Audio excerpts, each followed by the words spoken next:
Et vous avez déjà fait un premier bilan 6 mois après la signature de cet accord. Et deuxième question, est-ce que vis-à-vis de l'Espagne notamment, qui est en train de monter en puissance en Europe, avec une relocalisation des productions, que ce soit votre concurrent français PSA, qui va aussi localiser dans ses usines espagnoles, Opel et les autres, vont tous en ce moment en Espagne? Oui, non mais écoutez, l'Espagne a fait un super boulot de se remettre en selle. Et moi, je suis persuadé que l'Espagne sortira de cette crise plus forte qu'elle n'était rentrée. Il n'y a aucun doute là-dessus, nous voyons tous les signaux. Il y a effectivement un gouvernement déterminé à améliorer la compétitivité du pays. Je pense qu'en France, nous avons la même volonté.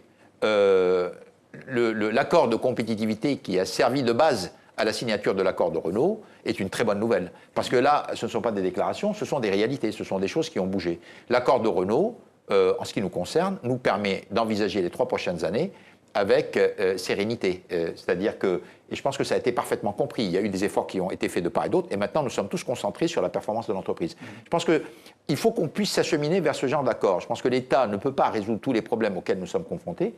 Il faut qu'il y ait des cadres qui nous permettent à nous de travailler, et derrière, que nous allons vers des accords sectoriels. Alors justement, il y a un actionnaire particulier dans le capital de Renault, c'est l'État français, 15%.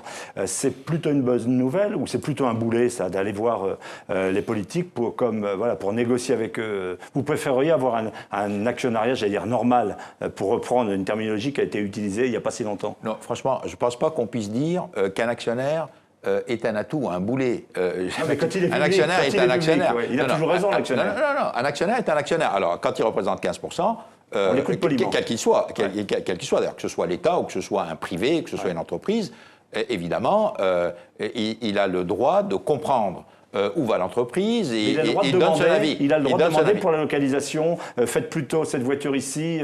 Non, je dirais, sur ce plan, je ne pense pas que l'État français soit particulièrement original. Moi, je peux vous dire, certifier que sur les 190 pays où nous sommes présents, et surtout là où nous avons des usines, tous les États, partout dans le monde, ce qui les intéresse, c'est que vous développez l'emploi, que vous apportez de la technologie. Donc, il n'y a pas d'exception. Alors, si vous êtes actionnaire, vous allez le demander encore plus fort. Évidemment. Mais je dirais, ce n'est pas du tout quelque chose qui est surprenant. Ce n'est pas quelque chose qui est surprenant. Je sais très bien que l'État français s'attend, en plus d'avoir une entreprise prospère qui paye des dividendes, qui paye des impôts, à ce que vous fassiez attention à l'emploi dans le pays et que vous développez de la technologie dans le pays. C'est une donnée que je prends en compte. Ce n'est pas quelque chose que j'ignore. Mais Carlos Ghosn, est-ce que vous avez dû prendre des décisions en matière de production liées à la spécificité de cet actionnaire? En d'autres termes, si vous avez eu la main libre, que vous avez peut-être fait différemment? Je vais vous dire, je ne pense pas que l'État, en tant qu'actionnaire, est plus pesant que l'État en tant qu'État. C'est-à-dire que je pense qu'il n'aurait pas été actionnaire, il aurait fait la même demande. De continuer à développer les sites, de continuer à avoir des productions. Donc je pense qu'en tant qu'actionnaire, il a plus de poids, forcément. Mais c'est son boulot, ça vous choque pas. Mais la nature de la demande, elle est la même. Hein. Ouais.